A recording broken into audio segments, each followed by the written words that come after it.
வணக்கம். இன்னைக்கு சின்னவங்கள்லேருந்து பெரியவங்க வரைக்கும் எல்லாரும் விரும்பி சாப்பிடக்கூடிய சீஸ், அதை வச்சு இன்னைக்கு சீஸ் பால் எப்படி செய்யலான்னு பார்க்கலாம்.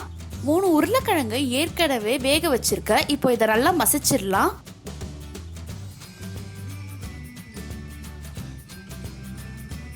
ஒரு டேபிள் ஸ்பூன் இஞ்சி பூண்டு விழுது, 1/2 டீஸ்பூன் மிளகாய் தூள், 1/2 டீஸ்பூன் தனியாத்தூள், 1/4 teaspoon garam masala, 1/2 teaspoon mixed herbs, 1/2 teaspoon உப்பு, 1 டேபிள் ஸ்பூன் மைதா மாவு. இது ஏன் சேர்க்கிறோன்னா பைண்டிங்காக சேர்க்கிறோம். இப்போ இதை நல்லா கலந்துக்கலாம். கொத்தமல்லி தூவிக்கலாம்.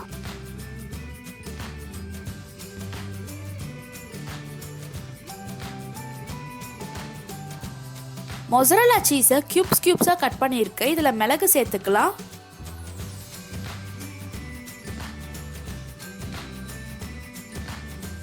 2 table spoon cornflour, 4 table spoon தண்ணி, ஒரு சிட்டிகை உப்பு, 1/4 டீஸ்பூன் மிளகுத்தூள். இதை நல்லா கலந்துக்கோங்க. கையில் எண்ணெய் தடவிட்டு இதை பால்ஸ் மாதிரி உருட்டிக்கலாம். இதில் நம்ம சீஸ் கியூபை ஸ்டஃப் பண்ண போகிறோம். நீங்கள் கியூபுக்கு பதில் துருவிய சீஸையும் வைக்கலாம்.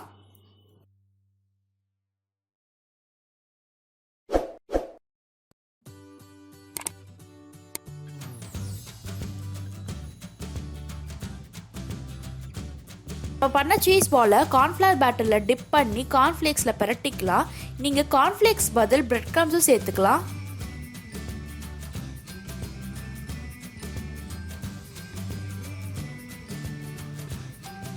இது ஒரு 10 நிமிஷம் போல் ரெஃப்ரிஜரேட் பண்ணிக்கோங்க.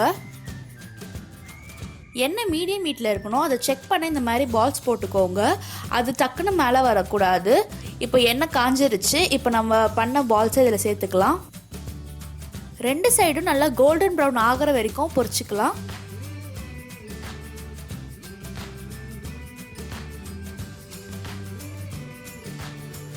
ரொம்ப சூப்பரான சீஸ் பால் ரெடி ஆயிடுச்சு. இந்த வீடியோ உங்களுக்கு பிடிச்சிருந்தா நம்ம சேனலுக்கு மறக்காம சப்ஸ்கிரைப் பண்ணுங்க. நெக்ஸ்ட் வீடியோல பார்க்கலாம். பாய் பாய்.